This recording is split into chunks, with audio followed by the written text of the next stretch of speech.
네, 각자 예배드리는 처소에서 주님 앞에 예배로 나아갈 때 주께서 우리 가운데 안식과 기쁨을 주실 것입니다. 예배를 통해서 우리가 안식과 기쁨을 누리고 또 하나님을 예배하는 시간 됐으면 좋겠습니다.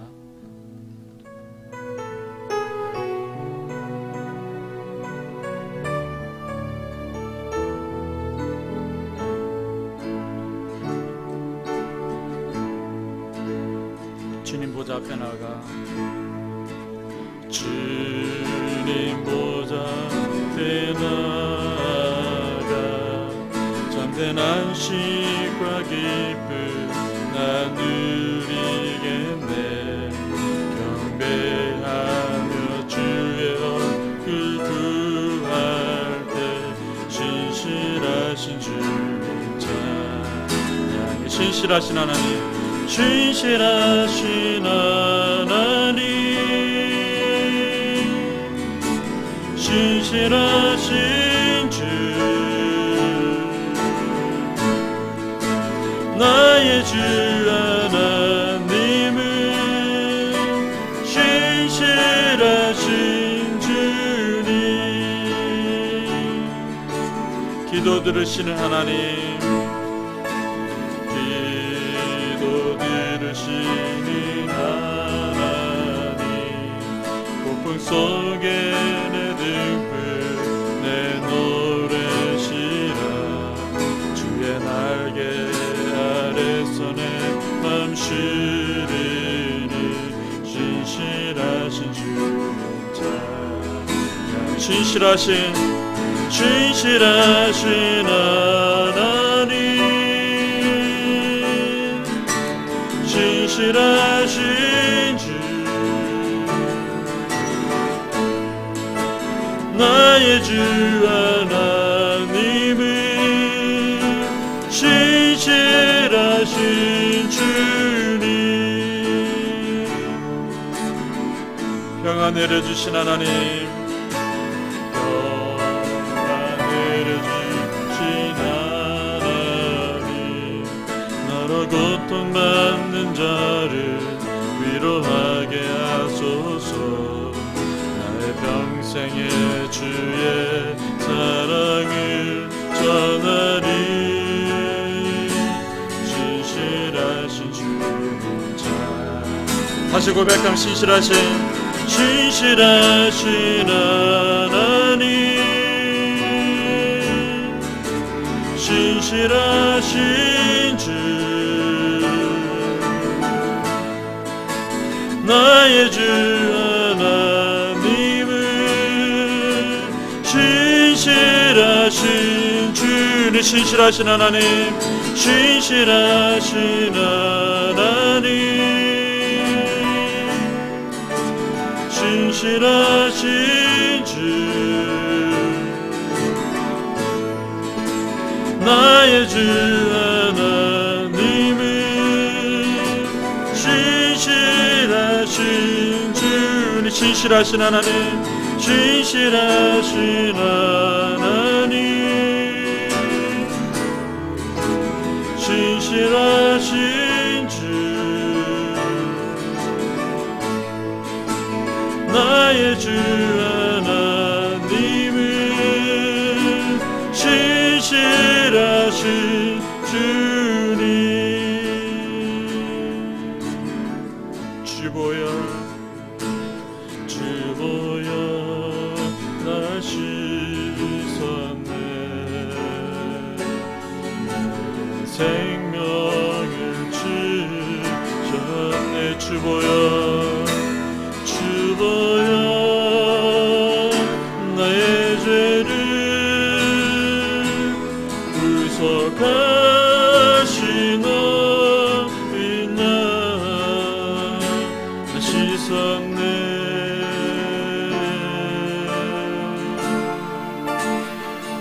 눈보다 더 이게 하셨네. 예수님 귀하신 주보혈 날 씻었네.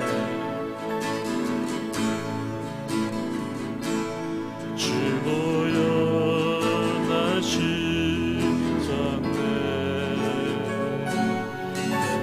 생명을 주셨네. 주보혈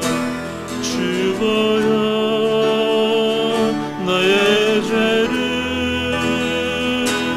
구속하신 어린 양 씻었네.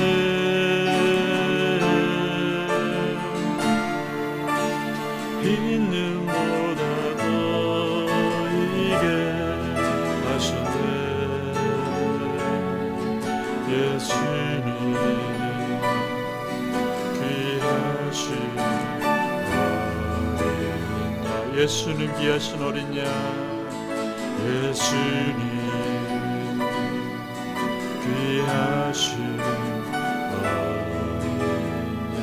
다시 고백하면 예수님, 예수님 귀하신 어린 양.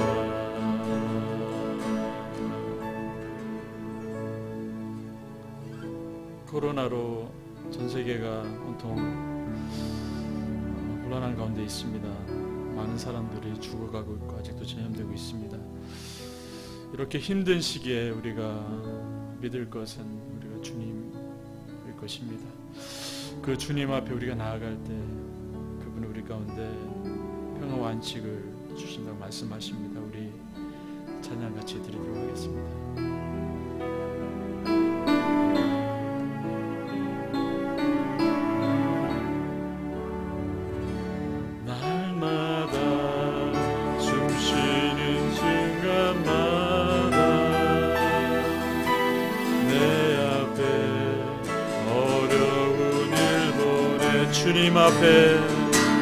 주님 앞에 이 몸을 맡길 때 슬픔 없네 두려움 없네.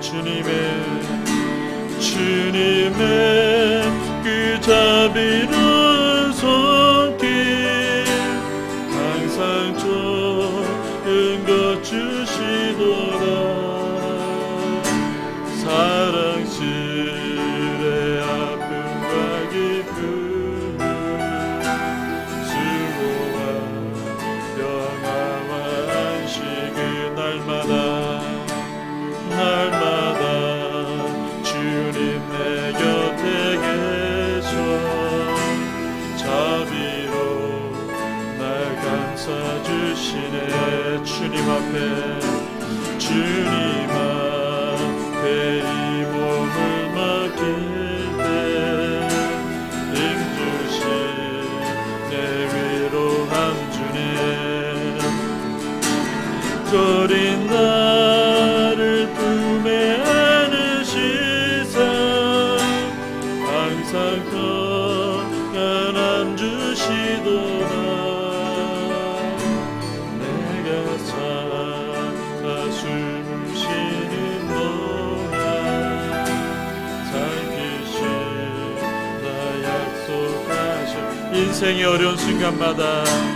인생의 어려운 순간마다 주의 약속 생각해보네. 내 맘속에 믿음 잃지 않고 말씀 속에 위로를 얻네. 주님의 도우심 바라보며 모든 어려움이 기도다. 흘러가는 순간순간마다 주님 약속 새겨봅니다. 인생의 어려운 순간마다 어려운 순간마다 주의 약속 생각해보네. 내 맘속에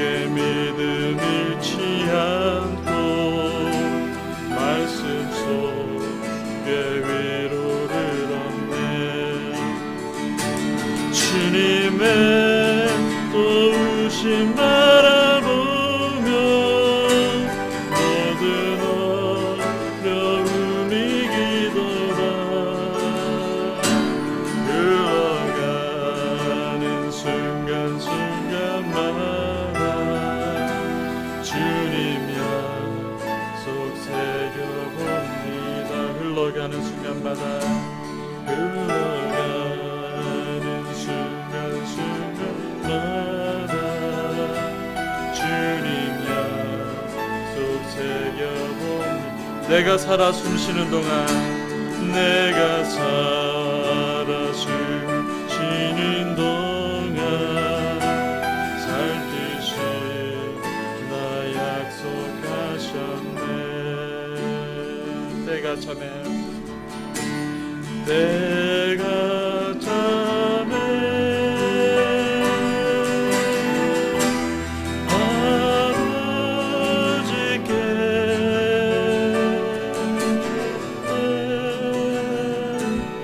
신령과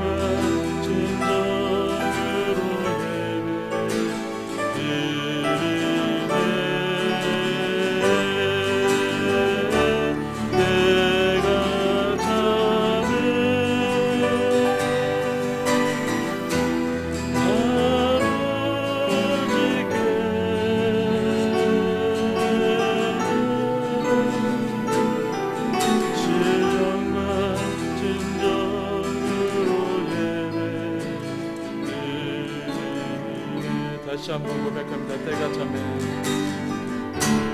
때가 참에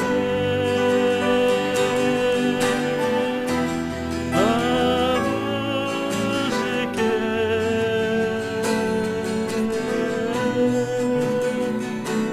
신령과 진정으로 예배드리네.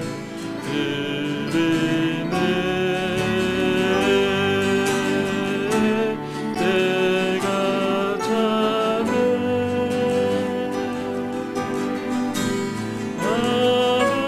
아버지께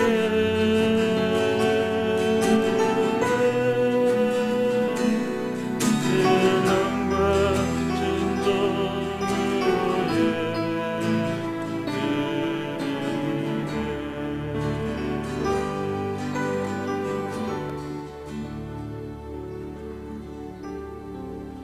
우리 한 주간 삶을 돌아보면서 이 시간 같이 참회 기도를 드리도록 하겠습니다.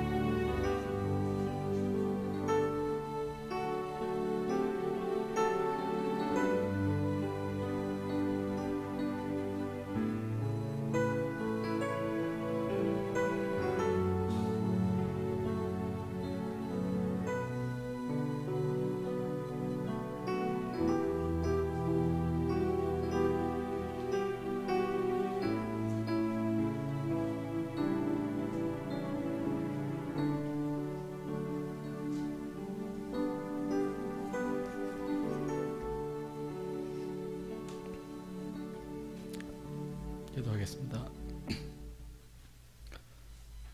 하나님, 저희를 자녀 삼아 주시고 저희를 일주일 동안도 주원해서 살 수 있도록, 믿음의 자녀로 살 수 있도록 인도해 주신 것 감사합니다. 하나님, 이 나라 온 세계가 코로나로 인하여 혼란한 가운데 있습니다. 하나님, 많은 사람들이 전염되고 있고 또 많은 확진자들이 생기고 또 생명을, 목숨을 잃어가는 그런 상황 가운데 있습니다. 하나님, 이런 어려움 속에서 하나님, 우리 믿는 사람들이 먼저 하나님 앞에 기도하며 나갈 수 있도록 하나님 은혜를 베푸시기를 원합니다. 주께서 우리에게 말씀하시기를 너는 내게 부르짖으라 나는 내게 응답하겠고 내가 알지 못하는 크고 비밀한 일을 내게 보이리라 말씀하신 하나님, 우리 모든 믿는 자들이 하나님 앞에 기도하며 나아갈 때에 하나님께서 우리 가운데 은혜를 베푸실 것을 믿습니다. 하나님 이 어려운 시기도 잘 이겨낼 수 있을 것으로 오늘 저는 믿습니다. 하나님 바라고나께는 백신과 치료제가 하루속히 개발되어지고 적용돼서 하나님 이날 고통받는 이 전염병으로 인해 고통받는 사람들이 그간 해방될 수 있도록 도와주시고 회복될 수 있도록 하나님 은혜를 베풀어 주십시오. 하나님 이 전염병으로 인하여 세계가 공황 가운데 있는데 특별히 경제적으로 힘들고 또 정신적으로 힘든 가운데 있습니다. 하나님 이 모든 것들이 하나님 하루속히 해결되고 또 하나님 우리가 같이 힘과 지혜를 모아서 하나님 이것들을 이겨낼 수 있도록 하나님 은혜를 베풀어 주십시오. 하나님 사회로 총선 얼마 남지 않았습니다. 하나님 국민을 두려워하고 이 나라의 공의를 바로 세울 수 있는 그런 지도자들이 세워질 수 있도록 그런 사람들이 당선될 수 있도록 하나님 은혜를 베풀어 주십시오.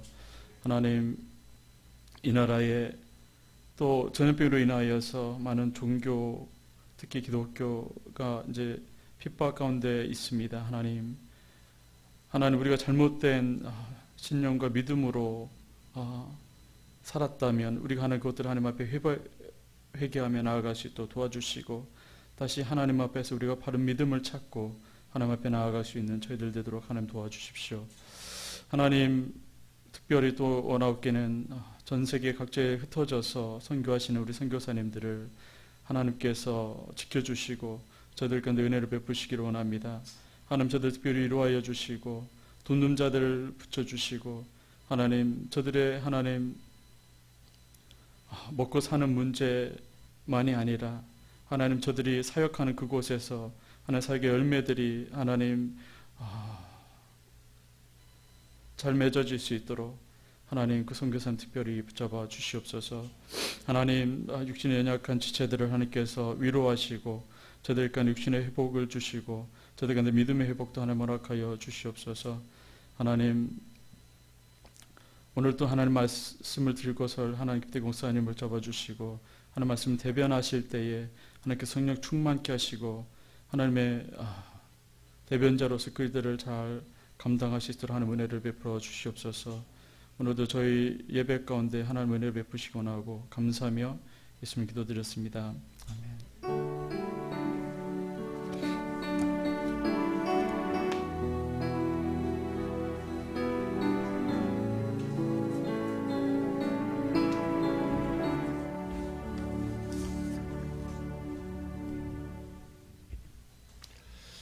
여러분 반갑습니다.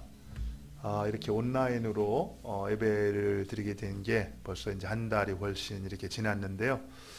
또 이런 예배가 또 이렇게 익숙해지는 것 같아요. 그렇지만 속히 다시 예전처럼 오프라인으로 한 자리에 모여서 예배할 수 있는 날이 올 수 있기를 바랍니다. 교회 소식을 잠시 좀 알려드리겠습니다. 여러분들 지금 이제 온라인으로 우리가 모임을 갖고 있는데 주일 예배는 주일 11시에 이렇게 드리고요. 그 다음에 수요 기도회는 수요일 저녁 8시에 그리고 새벽 기도회는 새벽 6시입니다.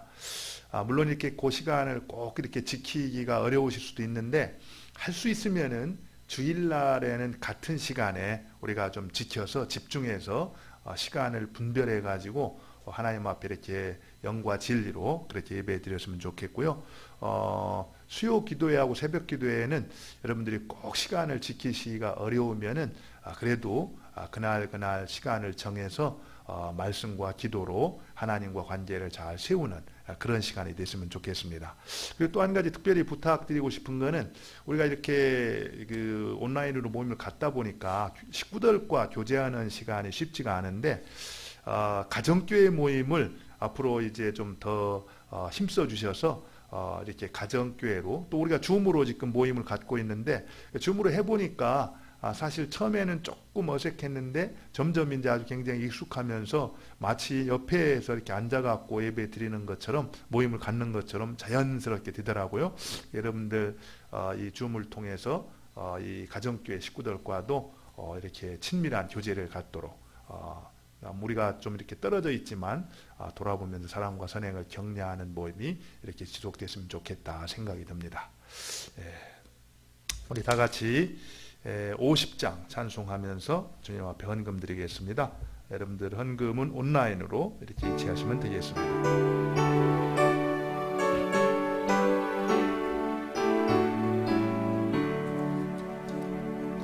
내게 있는 모든 것을 아낌없이 드리네.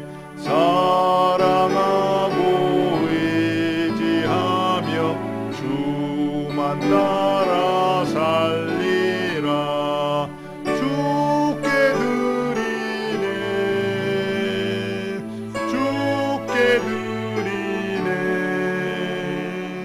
사랑하는 구주 앞에 모두 드리네. 아멘.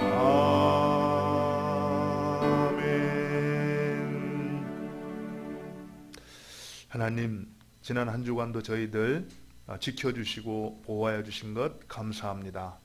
주께서 인도해 주신 은혜를 기억하며 감사하는 그 손길을 축복하시되 감사로 평생 동안 하나님을 존귀케 하는 인생이 될 수 있도록 축복하여 주옵소서. 또 주님이 주신 직장에서 힘들고 어려운 때지만 정말 성실하게 일하여 본 것 가운데 주님의 주권을 인정하고 신앙의 고백으로 10의 1조를 드립니다. 이 물질 쓰여지는 그곳에 하나님의 주권이 든든하게 세워지고 하나님의 뜻이 하늘에서 이룬 것처럼 이 땅 위에서도 힘있게 이루어질 수 있도록 사용하여 주옵소서.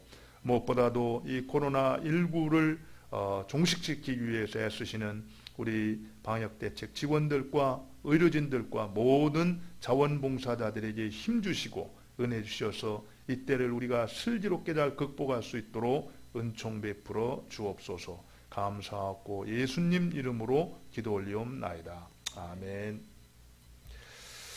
이제 하나님 말씀 보도록 하겠습니다. 하나님 말씀은 요한복음 15장 18절부터 27절입니다. 요한복음 15장 18절부터 27절 제가 봉독해 드리겠습니다. 세상이 너희를 미워하면 너희보다 먼저 나를 미워한 줄 알라. 너희가 세상에 속하였으면 세상이 자기의 것을 사랑할 것이나 너희는 세상에 속한 자가 아니요 도리어 내가 너희를 세상에서 택하였기 때문에 세상이 너희를 미워하느니라. 내가 너희에게 종이 주인보다 더 크지 못하다 한 말을 기억하라. 사람들이 나를 박해하였은즉 너희도 박해할 것이요 내 말을 지켰은즉 너희 말도 지킬 것이라. 그러나 사람들이 내 이름으로 말미암아 이 모든 일을 너희에게 하리니 이는 나를 보내신 이를 알지 못함이라. 내가 와서 그들에게 말하지 아니하였더라면 죄가 없으려니와 지금은 그 죄를 핑계할 수 없느니라. 나를 미워하는 자는 또 내 아버지를 미워하느니라. 내가 아무도 못한 일을 그들 중에서 하지 아니하였더라면 그들에게 죄가 없었으려니와 지금은 그들이 와서 나와 내 아버지를 보았고 또 미워하였도다. 그러나 이는 그들의 율법에 기록된 바 그들이 이유 없이 나를 미워하셨다 한 말을 응하게 하려 함이라.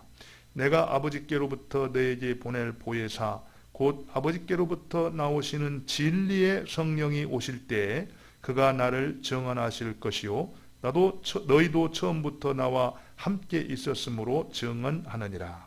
아멘. 여러분 참 코로나19를 지내면서 어떤 생각을 좀 많이 하세요? 저는 이렇게 코로나19 시대를 지나면서 내가 이 시대에 그리스도인으로 산다는 것이 무슨 의미가 있는가? 또 이 세상에 대해서 어떤 교회의 역할은 무엇인가? 이런 부분들을 이렇게 자주 생각을 해봅니다. 오늘은 그래서 우리가 이 세상과 교회의 관계, 이 교회와 세상의 바른 관계가 어떤 관계이고 또 우리의 역할은 무엇인가 이런 것들을 한번 말씀을 통해서 나눠보도록 하겠습니다. 우리 한번 그림을 한번 보실까요? 그림을 옆에 있는 그림을 보면은 이 그림은 교회와 세상과의 관계를 상징적으로 보여주는 그림입니다. 그림을 보면은 이제 물 위에 배가 떠 있는 이제 그림이잖아요. 사실 배는 물 위에 있을 때 존재의 가치가 있고 역할을 해낼 수가 있습니다. 물을 떠난 배는 배로서의 가치가 없는 거죠. 마찬가지로 이 교회라는 것도 물이라는 세상, 그 세상 위에 있을 때 교회로서의 가치가 있고 또 교회로서의 역할을 감당해낼 수가 있다라는 겁니다. 이런 것들을 보면은 우리가 있어야 될 곳, 교회가 존재해야 될 곳은 바로 세상이라는 것이죠. 바로 그 세상 가운데에서 우리의 역할을 감당해낼 때 바로 교회는 교회로서의 가치가 있다라는 겁니다. 오늘 이제 우리가 살아가야 되는 이 세상에 대해서 성경은 그 세상을 뭐라고 이렇게 말씀하고 있는가? 또 그리고 세상과 교회의 바른 관계는 어떠한 것인가? 또 그런 세상에서 우리가 열매를 맺기 위해서 우리는 또 어떻게 살아야 되는가? 이런 부분들을 한번 본문을 중심으로 나누어 보도록 하겠습니다. 먼저 여러분들, 세상에 대해서 성경은 뭐라고 말하고 있나요? 성경이 세상을 뭐라고 말하고 있죠? 사실 이 성경에서 세상에 대한 여러 차례 말했지만 요한복음에서 가장 많이 세상이라는 단어를 쓰거든요. 그래서 요한복음에서 요한이 말하고 있는 이 세상은 무엇일까? 보통 우리가 세상이라고 얘기를 하면은요, 하나님을 향해서 이렇게 대적하고 높아진 이론이나 사상, 그것으로 이루어진 문화와 사회체제 전반을 가리켜서 보통 우리가 세상이다 이렇게 얘기를 합니다.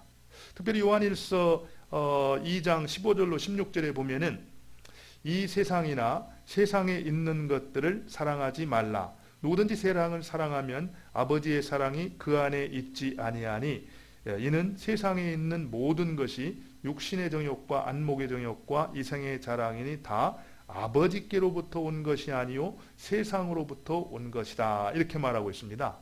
그래서 성경은 근본적으로 이 세상이라는 것은 하나님을 대적하는 그런 악한 구조를 갖고 있다 이렇게 말을 하고 있습니다.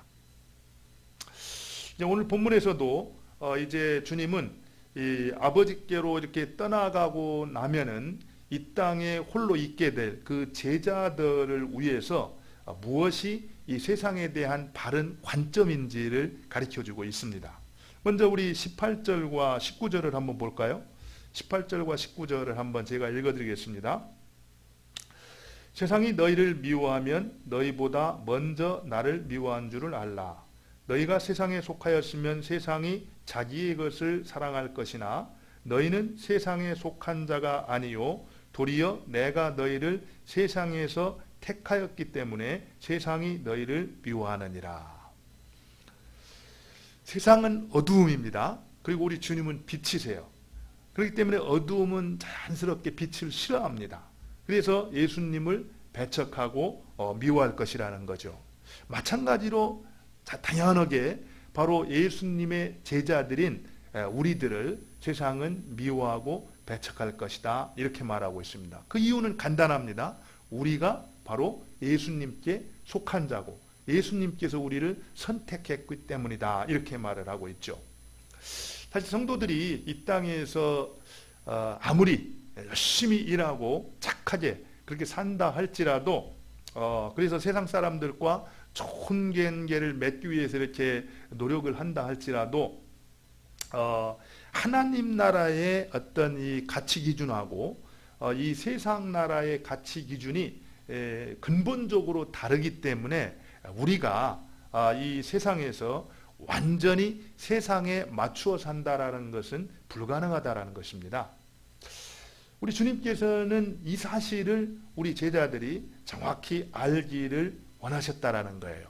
우리는 이 땅에서 영원히 나그네요 이방인이라는 것입니다. 이 사실에 대해서 우리가 바른 인식이 없으면은요, 우리는 때로 이제 세상을 너무 낭만적으로 생각하다가 세상에서 이렇게 걸려 넘어질 수 있고요. 또 어떤 때는 반대로 너무 회의적이어서 상심하고 낙심하게 될 수가 있다라는 겁니다.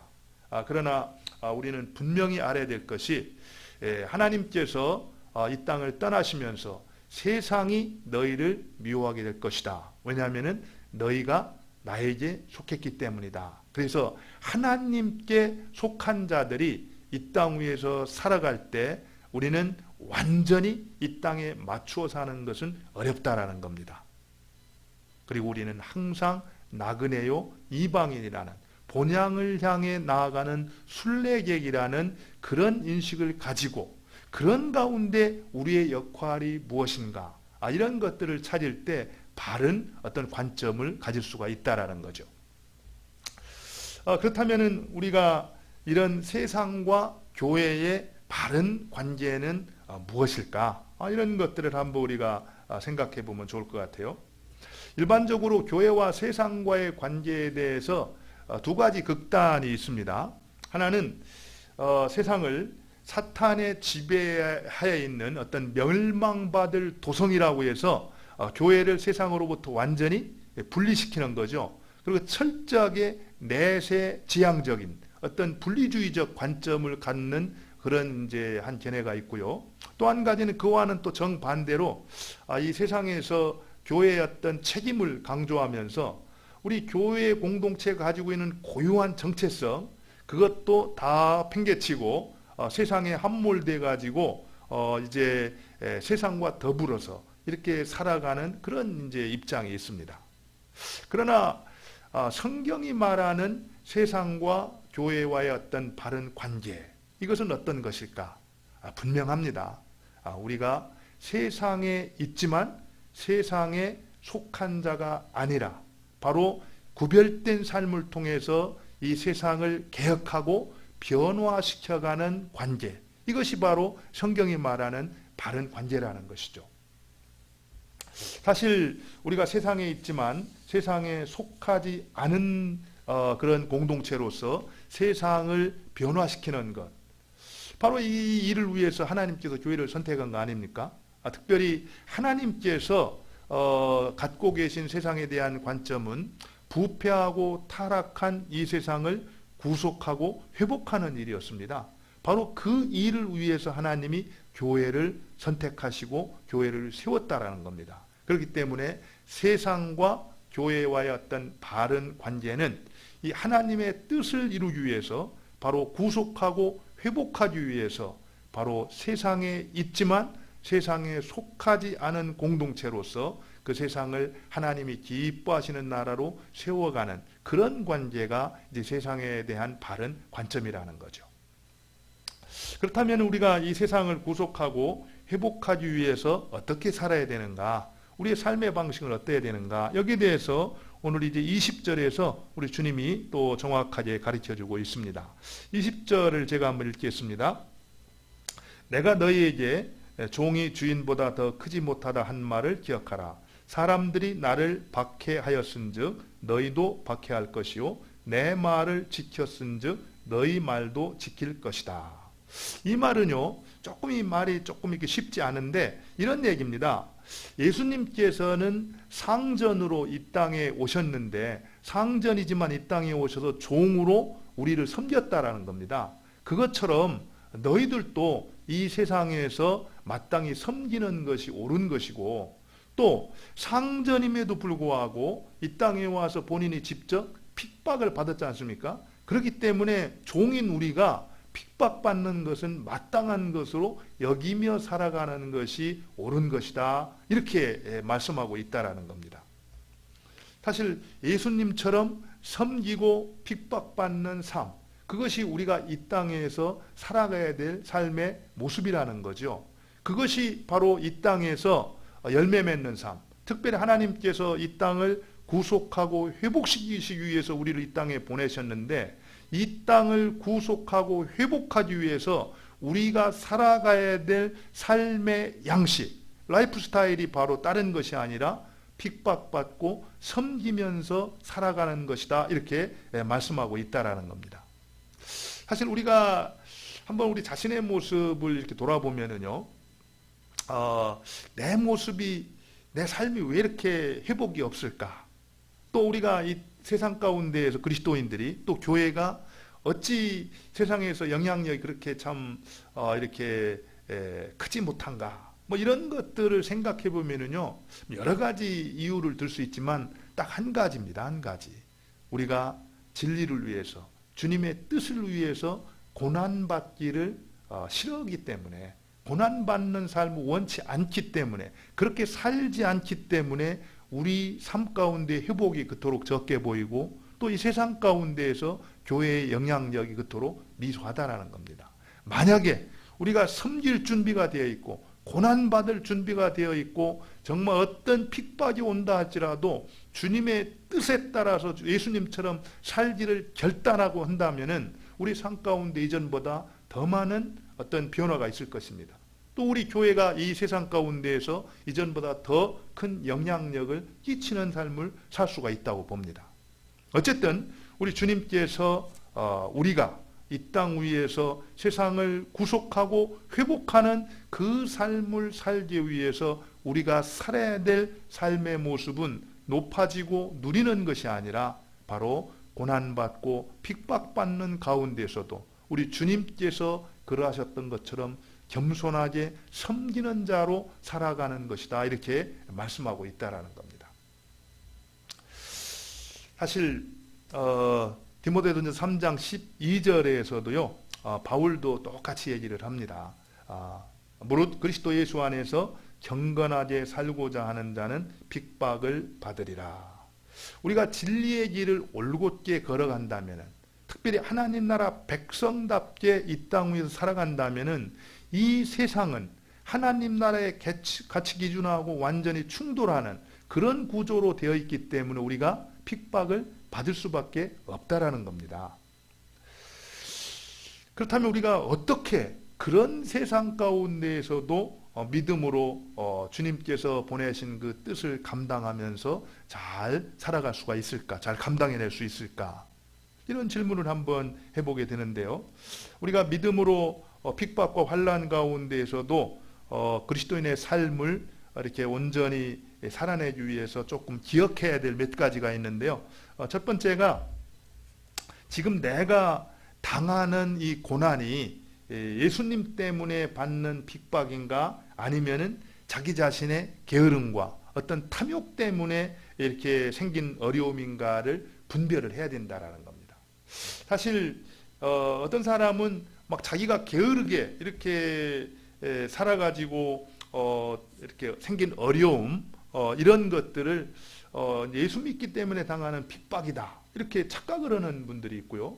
또 자기가 탐욕 때문에 이렇게 어떤 이 일을 그르쳐 가지고 당하는 어려움들, 이런 것들을 예수님 때문에 받는 이제 핍박이다, 이렇게 생각하는 사람들이 있습니다. 그러나 우리가 분명히 알 것은 그런 것들은 나의 게으름과 탐욕 때문에 생긴 어떤 어려움들이지 예수를 믿기 때문에 당하는 핍박이 아니라는 것을 우리가 알아야 됩니다. 사실 그런 일들을 이렇게 우리가 만났을 때는 답이 없습니다. 그냥 바로 그 자리에서 돌이키는 거죠. 예. 제가 성경적 재정 훈련을 받으면서 한 가지 이렇게 깨달은 게 있는데요. 정말 이렇게 돈을 벌 줄 아는 사람들이 그런다 그래요. 이렇게 투자를 해서 비즈니스를 하다가 승산이 없다. 그러면은 내가 아무리 많이 투자를 했어도 빨리 손을 떼는 것이 덜 손해보는 비결이라는 겁니다. 그래서 그런 일들이 닥쳤을 때 머뭇머뭇거리고 아까워가지고 조금씩 시간을 늦추면은 늦추는 것만큼 손해를 본다라는 거예요. 그래서 제가 그 얘기를 들으면서 그런 생각이 들었어요. 어떤 때는 우리가 게으름이라든지 어떤 탐욕이라든지 잘못된 선택으로 인해서 이렇게 어려움을 만났을 때 그때 머뭇거리지 말고, 여지까지 내가 거기에 투자한 것이 얼만데 이러면서 머뭇거리지 말고 그 자리에서 바로 손을 터는 것이 정말 고난을 줄이는 길이구나, 이런 것들을 한번 생각을 했습니다. 사실 우리가 연약하기 때문에 실수할 수 있죠. 그러나 그런 실수로 인해서 어려움을 당했을 때는 바로 그 자리에서 돌아서는 것, 이것이 고난을 줄이는 길이라, 이것을 우리가 알아야 된다는 것이죠. 또 한 가지는요, 핍박은 그 핍박 자체가 끝이 아니라는 겁니다. 우리가 마태복음 5장 10절로 12절 보면은 예수님께서 산상수훈에서 분명히 가르쳐주고 있지 않습니까? 의를 위하여 핍박을 받은 자는 복이 있나니 천국이 저희 것임이라. 나를 인하여 너희를 욕하고 핍박하고 거짓으로 너희를 거스려 모든 악한 말을 할 때에는 너희에게 복이 있나니 기뻐하고 즐거워하라. 하늘에서 너희의 상이 큼이라. 비록 의를 위해서 핍박을 받는 것, 이것이 참 감당하기 쉬운 일은 아니지만 그러나 그게 끝이 아니라는 거예요. 바로 그것이 있은 다음에 반드시 하나님께서는 그 핍박하고는 비교할 수 없는 그 보상을 해주신다라는 겁니다. 그렇기 때문에 우리가 받는 이 핍박은 헛고생이 아니라 반드시 보상이 있는 고생이기 때문에 우리가 끝까지 인내하면서 감당할 수 있다라는 거죠. 또 한 가지는요, 로마서 5장 3절과 4절인데 바울이 분명히 얘기하기를 우리가 환난 중에도 즐거워하나니 환난은 인내를, 인내는 연단을, 연단은 소망을 이루는 줄로 알미로라. 이렇게 얘기했거든요. 우리가 환난 가운데에서도 즐거워할 수 있는 것은 그 환난이 환난으로 끝나는 것이 아니라 인내와 연단을 거쳐서 우리에게 가장 귀한 소망을 안겨다 준다라는 겁니다. 그리고 8장 18절에도 현재의 고난은 장차 우리에게 나타날 영광과 좋게 비교할 수 없도다 이렇게 말하고 있습니다. 현재 우리에게 있는 고난, 환난이라는 것이 장차 그 환난을 통과한 자에게 허락해 주시는 영광, 그것과 비교할 수가 없다.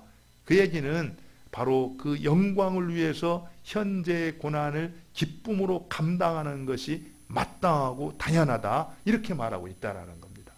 이런 사실들을 우리가 기억할 때 환난 중에도 어려움을 잘 극복할 수가 있다라는 겁니다. 이제 끝으로 한 가지만 이렇게 보면은요, 이 환난이라는 것은 나만 받는 것, 핍박이라는 것은 나만 받는 것이 아니라는 것을 기억해라 이렇게 말하고 있습니다.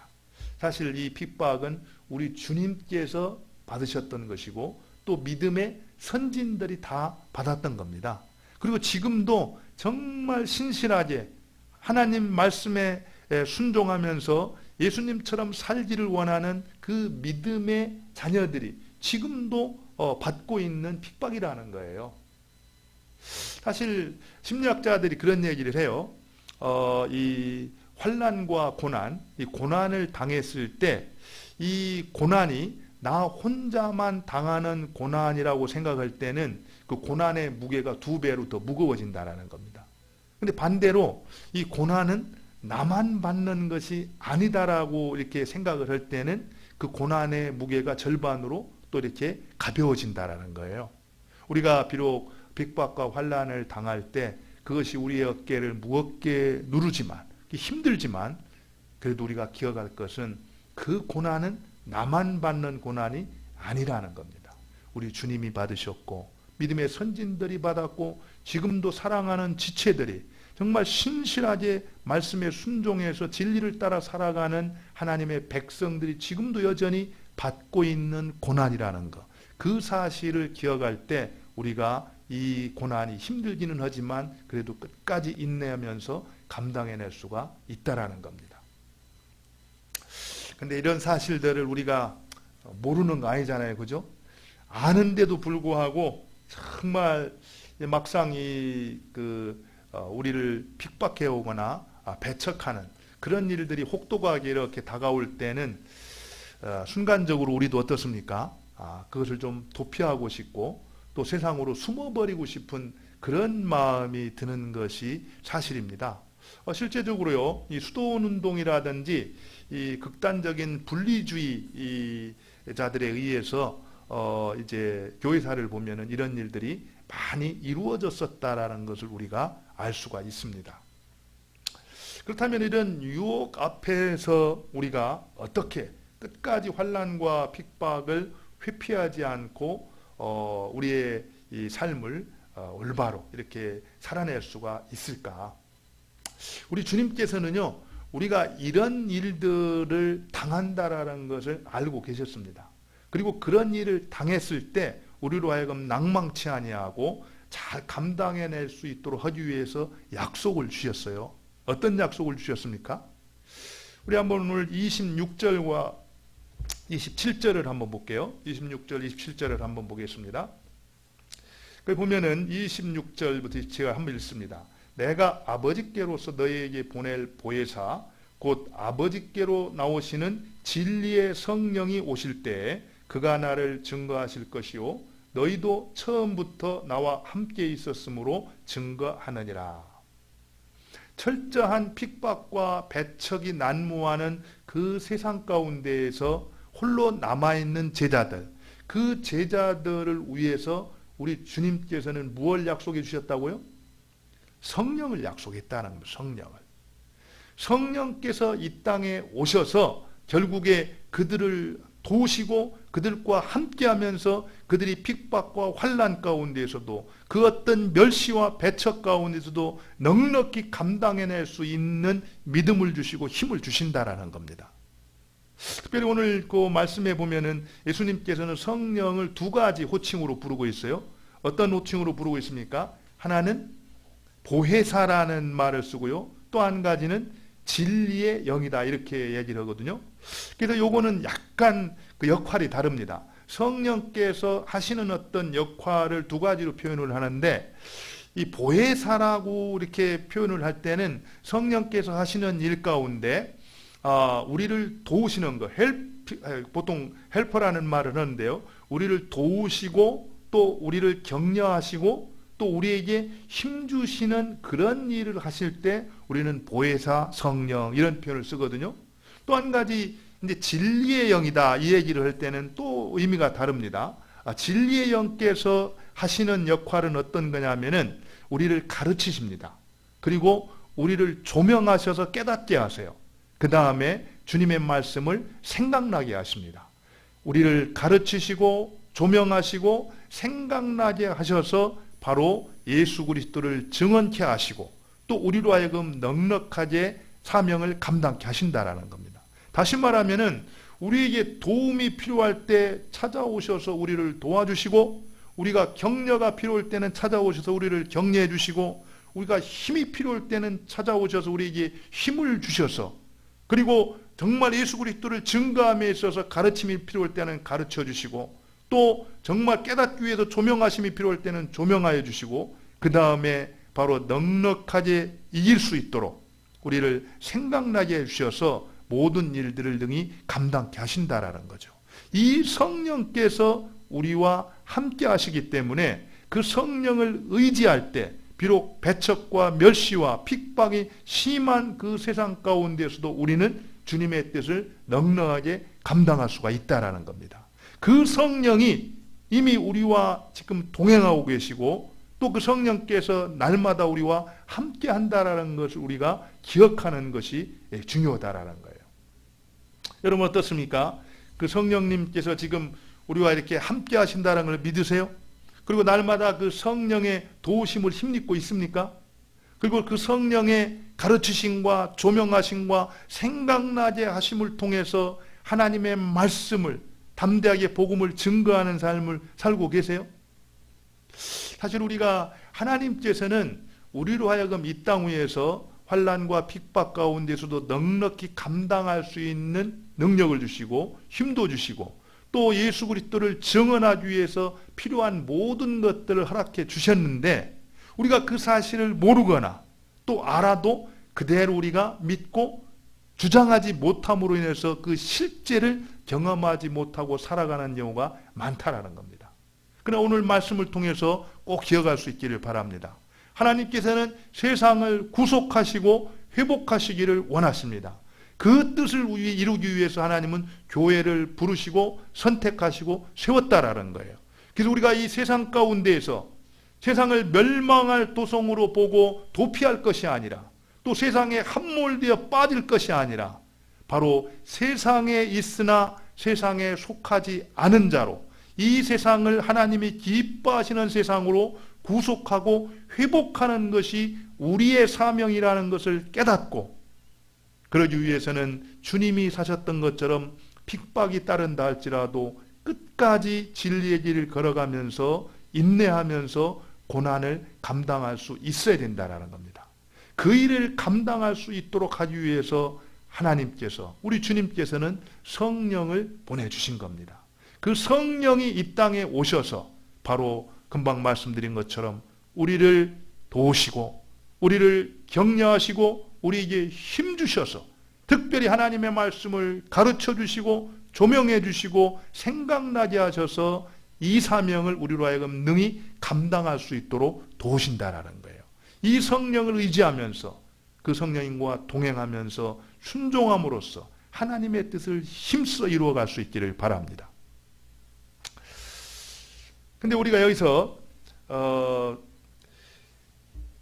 분명히 하나님께서 세상을 구속하고 또 이제 회복하기를 원하시는데, 그래서 우리 교회를 세웠는데 구체적으로 이제 우리 교회를 통해서 이루기를 원하시는 것이 무엇인가, 그것을 성경은 분명히 가르쳐주고 있거든요. 우리 한번 26절 27절 금방 읽었는데 한번 다시 보면은 이렇게 되어 있습니다. 성령이 오실 때에 그가 나를 증거하실 것이요 너희도 처음부터 나와 함께 있었으므로 증거하느니라. 이 두 구절에서 핵심 단어는 뭐냐면은 증거거든요. 증거. 근데 여기서 보면은 27절에 너희도 처음부터 나와 함께 있으므로 증거하느니라 이렇게 되어 있는데, 증거하느니라 뭐 이게 무슨 뜻인지 정확히 표현이 안 됐어요. 그런데 원문에 보면은요, 증거하느니라 이 부분을 must라는 단어를 씁니다. 증거해야만 한다 이렇게 말하고 있다. 너희들이 나와 처음부터 함께 있었기 때문에 너희들은 반드시 나를 증거해야 한다 이렇게 말하고 있다라는 거예요. 다시 말하면은 예수님을 증거하는 것이 우리의 사명이라는 겁니다. 그건 옵션이 아니라는 거예요. 주님께서 우리를 이 땅에 보내셔서 이루기를 원하시는 우리의 사명이다. 이것을 분명하게 말씀하고 있습니다. 그러니까 우리가 해도 좋고 안 해도 좋은 그런 일이 아니라 우리가 마땅히 해야 될 일이라는 겁니다. 그런데요, 구체적으로 주님께서 이 일을 어떻게 이루어 가시는가를 한번 살펴보면요, 우리가 27절, 26절, 27절 내용을 이렇게 순서를 잘 보면은, 여러분들 잘 보세요. 주의 깊게 살펴봐야 되는데, 예수님을 증거하는 일에 있어서 성령께서 주도적으로 일하신다라는 걸 우리가 정확히 알아야 됩니다. 예수님을 증언하는 일에 우리가 주도적으로 일하고 성령은 우리를 돕는 보조자가 아니라는 거예요. 여러분 여기 내용을 보면은요, 진리의 성령이 오실 때에 그가 나를 증거하실 것이요 너희도 처음부터 나와 함께 있었으므로 증언하느니라. 성령이 먼저 증거를 하시고 그 다음에 우리가 있다라는 겁니다. 이 사실을 좀 정확히 알아야 되는 게, 보통 우리는 내가 복음을 증거한다 이런 얘기를 해요. 그런데 사실상 성경이 말하는 원리를 보면은 그렇습니다. 우리 예수님께서 이 땅에 오셔서 빛이시잖아요, 그죠? 근데 빛이 이 땅에 왔는데 어두움이 빛을 환영했습니까? 안 했잖아요, 그죠? 빛을 싫어했어요. 배척을 했습니다. 그럼에도 불구하고 예수님은 이 땅에 오셔서 아버지께서 하라고 하신 그 일, 선포해야 될 말씀을 선포하셨고 하셔야 될 일을 성실하게 진리를 따라서 끝까지 인내하면서 감당을 하셨다라는 겁니다. 마찬가지로 우리가 이 땅에서 예수님을 따르는 제자이기 때문에 세상으로부터 멸시를 받고 배척을 받고 핍박을 얼마든지 받을 수가 있다라는 거예요. 그렇지만 주님께서 그러하셨던 것처럼 진리를 따라서 핍박 가운데서도 우리가 해야 될 그 일을 신실하게 우리 주님처럼 감당해 나갈 때, 그러한 우리의 입술과 우리의 행동과 우리의 삶과 우리의 고난이라는 걸 통해서 성령이 사람들의 마음 가운데 강하게 역사하심으로써 사람들이 예수님이야말로 십자가에 달리신 바로 예수님이 그리스도가 되시고 메시아가 된다라는 것을 믿게 하신다라는 겁니다. 이것이 바로 성령께서 증거하시는 방법이라는 거예요. 다시 말하면은 우리가 주도적으로 증거하는 것이 아니라 성령께서 예수님을 증거하실 때 우리 사람들을, 주님의 자녀들을 통로로, 도구로 사용을 해주신다라는 겁니다. 그러고 보면은요, 우리가 예수님을 증거하는 데 있어서 이전까지 가지고 있었던 어떤 무거운 짐도 내려놓을 수 있습니다. 왜냐하면은 우리는 예수님이 사셨던 그대로 순종하면서 살아갈 때 성령께서 우리를 통해서, 우리를 도구로 바로 사람들에게 역사하심으로 말미암아 예수 그리스도, 십자가에 달리셨던 예수님이 구원자요 메시아라는 것을 생각나게 하고 깨닫게 해서 그들로 하여금 예수님을 나의 구주, 나의 하나님으로 고백할 수 있도록 하신다라는 겁니다. 저는 이 말씀을 이렇게 생각하면서 우리 가운데 정말 복음 전도를 위해서, 특별히 예수님을 증언하는 일을 위해서 예수님처럼 살아가는 삶, 그것이 그 어떤 것보다도 중요하다라는 것을 배웠습니다. 정말 우리가 하는 말 가운데, 또 우리가 하는 행동 가운데, 또 우리가 정말 고난 가운데도 진리를 따라서 순종함으로 나아갈 때, 그러한 우리의 삶이 이제 성령이 사용하시는 도구가 되고, 그것을 통해서 결국 성령께서는 사람들의 마음 가운데 바로 십자가에 달리신 예수님을 구주로 고백할 수 있도록 만들어 가신다라는 거죠. 여러분들 혹시 강반석이라는 분에 대해 들어보셨어요? 이 미국 선교사 넬슨 벨의 중매로 김형직이라는 분과 강반석이라는 분이 결혼을 했다 그래요. 이 강반석이라는 사람 원래 이름은 본명은 강신이었다고 그럽니다. 그런데 이제 세례를 받으면서 선교사가 그에게 이제 베드로 반석이라는 이런 이름을 지어줬다고 그래요. 그리고 그 강반석이라는 여자의 그 아버지는 이제 평양에서 칠곡교회 장로였었고 또 실제적으로 교육가였다 그럽니다. 그래서 이제 이 김영직이라는 사람도 역시 숭실 전문을 나왔던 사람이었고 또 이제 교육가로서 역할을 했던 크리스찬이었다 그럽니다. 근데 바로 이 김영직과 강반석이라는 사람 사이에서 누가 태어난지 아세요? 예, 김성주라는 이 김일성이가 태어났다 그럽니다.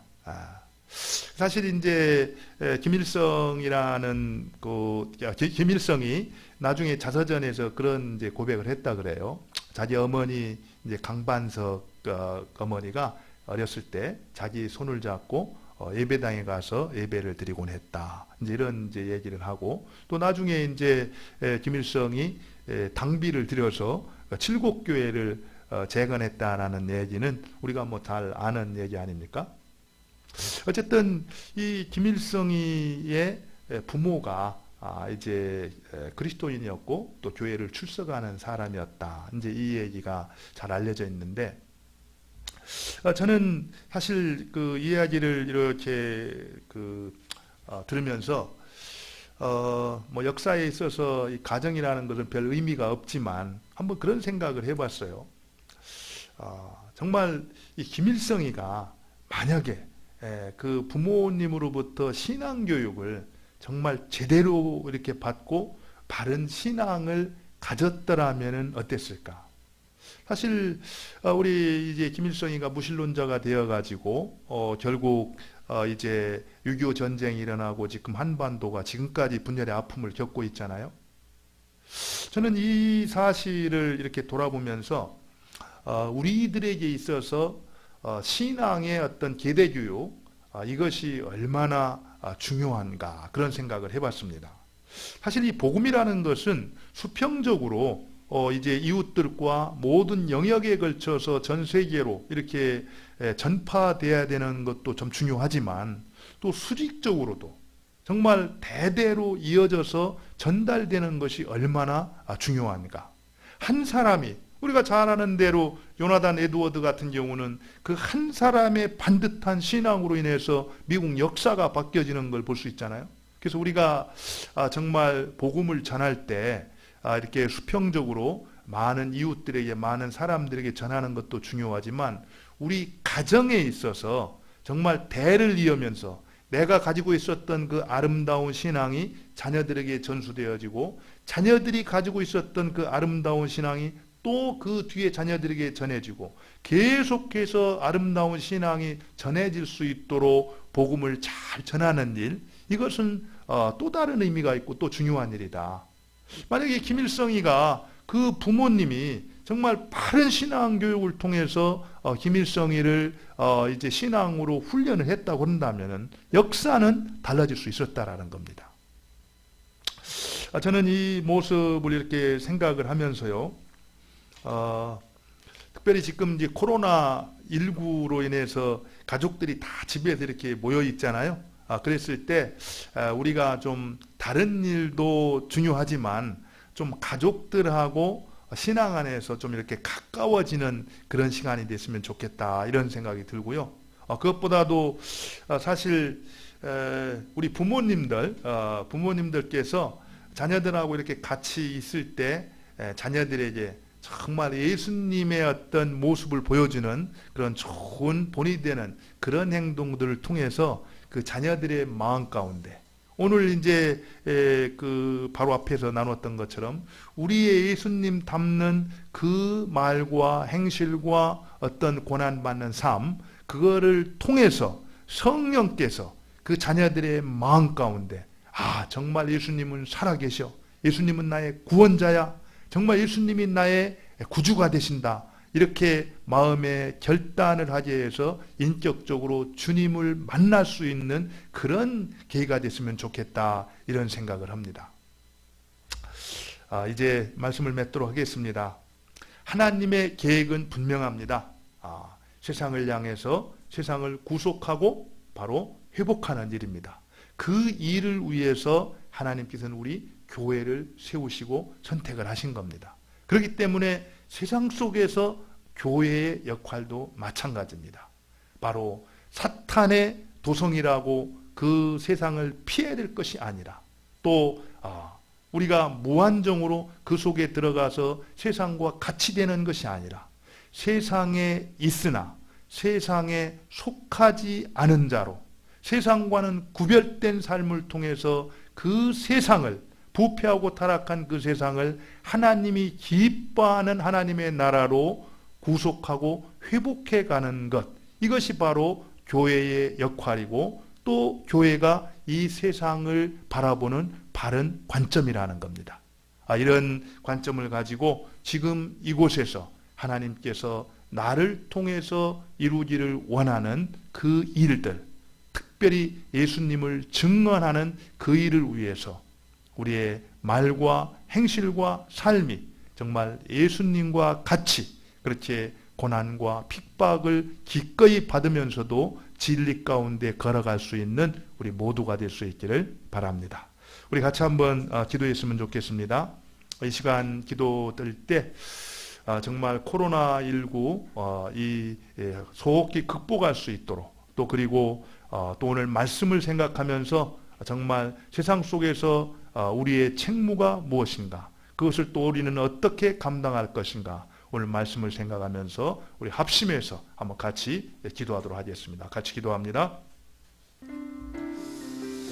하나님 아버지, 그렇습니다. 주님께서 오늘 말씀을 통해서 우리가 세상을 어떻게 보아야 되고, 또 세상과 교회의 관계는 어떠해야 되며, 무엇을 위해서 우리가 힘써야 될지 가르쳐 주시니 감사합니다.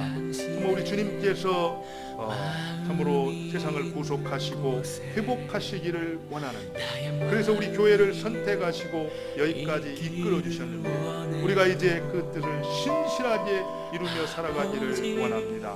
하나님 인도하여 주옵소서, 은혜를 베풀어 주옵소서. 아버지, 무엇보다도 내가 감당할 수 없을 때 능히 감당할 수 있도록 성령을 약속해 주셨는데, 성령을 의지함으로 말미암아 성령께서 우리를 도우시고 격려하시고 힘주시는 것들을 경험하게 하여 주옵소서. 무엇보다도 예수 그리스도를 증언할 때 아버지 하나님 나에게 가르쳐 주시고 아버지 하나님이여 나를 생각나게 해주시고 아버지 무엇보다도 주님의 은혜 가운데에서 말씀을 조명하심으로 깨닫게 하셔서 주님을 담대하게 증언할 수 있는 우리가 될 수 있도록 인도하여 주옵소서. 아버지 하나님이여 전 세계가 코로나로 인해서 참으로 몸살을 앓고 있습니다. 하나님 불쌍히 여겨 주옵소서. 이 땅을 불쌍히 여겨 주옵소서. 긍휼을 베풀어 주옵소서. 아버지 하나님 전 세계적으로 코로나의 확산이 이제 멈추어질 수 있도록 하나님께서 전염병을 이제는 거두어 주시기를 원합니다. 오 하나님이여 전염병으로 인해서 고통 중에 있는 사람들을 찾아가 위로해 주시고 신약과 백신이 속히 개발될 뿐만 아니라 아버지 무엇보다도 우리 자신의 죄를 돌이키고 회개하기를 원합니다. 악한 길에서 떠나 하늘에 계신 우리 아버지께 구할 때 아버지께서 들으시고 이 땅을 고쳐주신다고 했는데 여전히 우리의 죄악이 만연한 것을 고백합니다. 우리가 아직도 회개치 아니하고 돌아서지 않은 것을 고백합니다. 아버지 우리가 정직하게 주님의 말씀 앞에 회개하고 돌이킬 때 하나님이 우리의 전염병을 거두어 주시고 이 땅을 새롭게 하여 주옵소서. 아버지 하나님 특별히 아버지 우리나라 아버지 하나님께서 지금까지 은혜를 베풀어 주시고 여기까지 이끌어 주신 것 감사합니다. 아버지 하나님이여 이를 위해서 애쓰고 수고하는 우리 의료진들을 불쌍히 여겨주시고 아버지 하나님이여 넌 목사들과 마육대장들을 불쌍히 여주시고 하나님이여 그들을 지켜주시고 보호하여 주시기를 원합니다. 주님께서 힘주시고 은혜 주셔서 끝까지 넉넉히 감당할 수 있도록 인도하여 주옵소서. 아버지 하나님 도와주시고 인도하셔서 이제는 코로나로부터 해방되어지고 자유케 되는 나라라 하여 주시고 아버지 하나님 이제 4월 15일에 총선이 있는데 총선도 하나님께서 간섭하여 주셔서 아버지 하나님이여 이 민족 아버지 하나님이여 유권자들에게 지혜와 총명을 허락하여 주시고 분별력을 주셔서 아버지 하나님 바른 선택을 통해서 하나님의 뜻을 힘있게 이루어갈 수 있도록 은총을 베풀어 주옵소서. 하나님 도와주시기를 원합니다. 하나님 인도하여 주옵소서. 당신의 삶 되기를. 하나님 그렇습니다. 우리 하나님께서 세상을 사랑하시고 또 세상을 구속하시고 회복시키시기를 원하시는 것을 저희들이 믿습니다. 하나님 저희들도 그 일을 위해 부름받은 것을 인정합니다. 이제 우리의 삶을 통해 또 우리의 입술을 통해 예수가 그리스도이신 것을 증거할 때 특별히 성령보다 앞서지 않게 해주시고 우리가 정말 예수님이 그러하셨던 것처럼 환난과 핍박 가운데서도 진리를 따라 신실하게 살아갈 때 그러한 우리를 통해 한 사람 한 사람의 심령 가운데 성령이 역사하여 그들도 십자가에 달리신 예수 그리스도 그분이 구주인 것을 고백해 하여 주옵소서.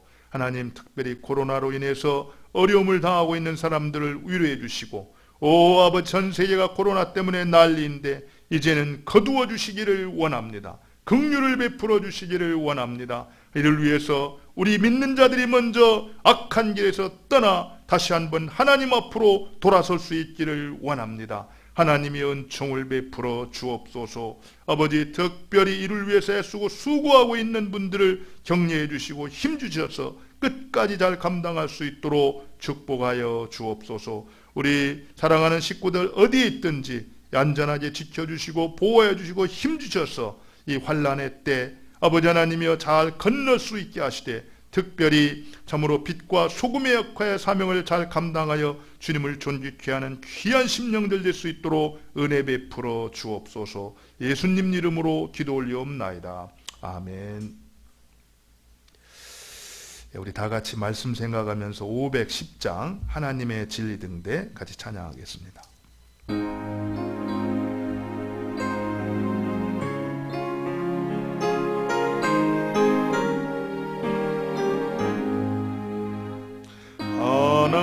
하나님의 진리 등대 이 길이 빛나니 우리들도 등대되어 주의 사랑 비추세.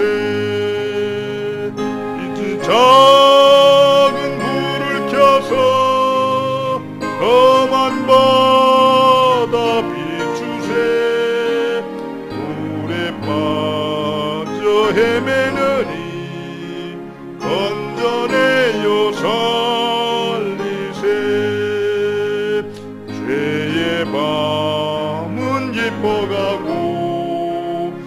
성난 물결 설렌다 어디 불빛 없는가 고 닿는 물이 많구나 우리 작은 불을 켜서 험한 바다 비추세 물에 빠져 헤매느니 건져내어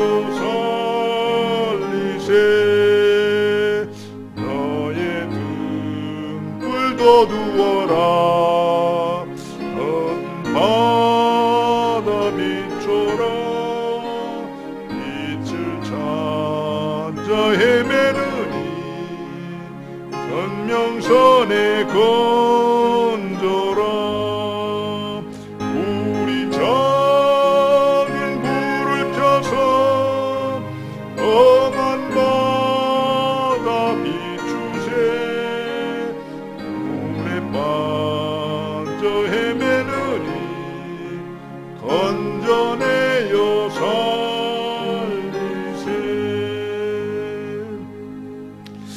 우리 다 같이 공동 기도하고 축도하고 마치겠습니다. 같이 기도합니다. 주님 이제 말씀을 듣고 예배 현장으로 나아갑니다.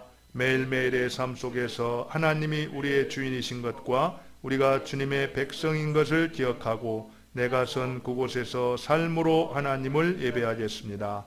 주님 우리의 삶을 통해 주의 이름이 거룩히 여김을 받으시고 하나님의 나라가 임하시고 주님의 뜻이 하늘에서 이루어진 것 같이 땅에서도 이루어지기를 원합니다. 우리에게 꼭 필요한 것들을 공급해 주시고 아버지께 먼저 용서를 받았으니 우리도 다른 사람들을 용서하며 살겠습니다.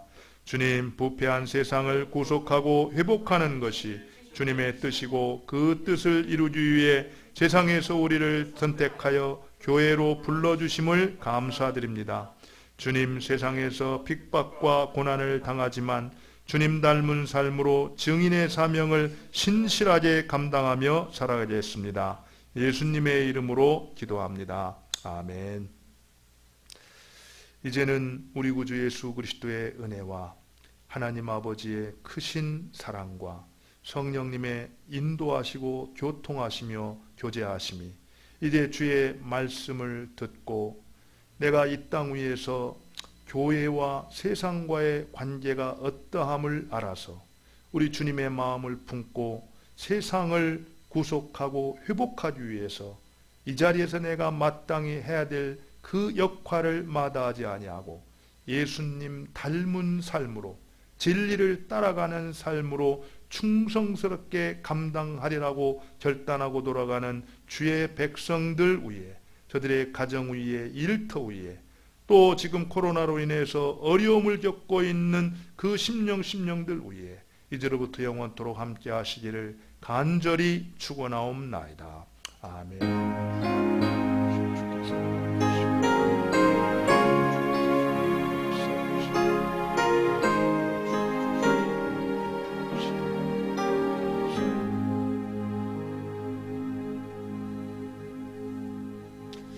수고하셨습니다.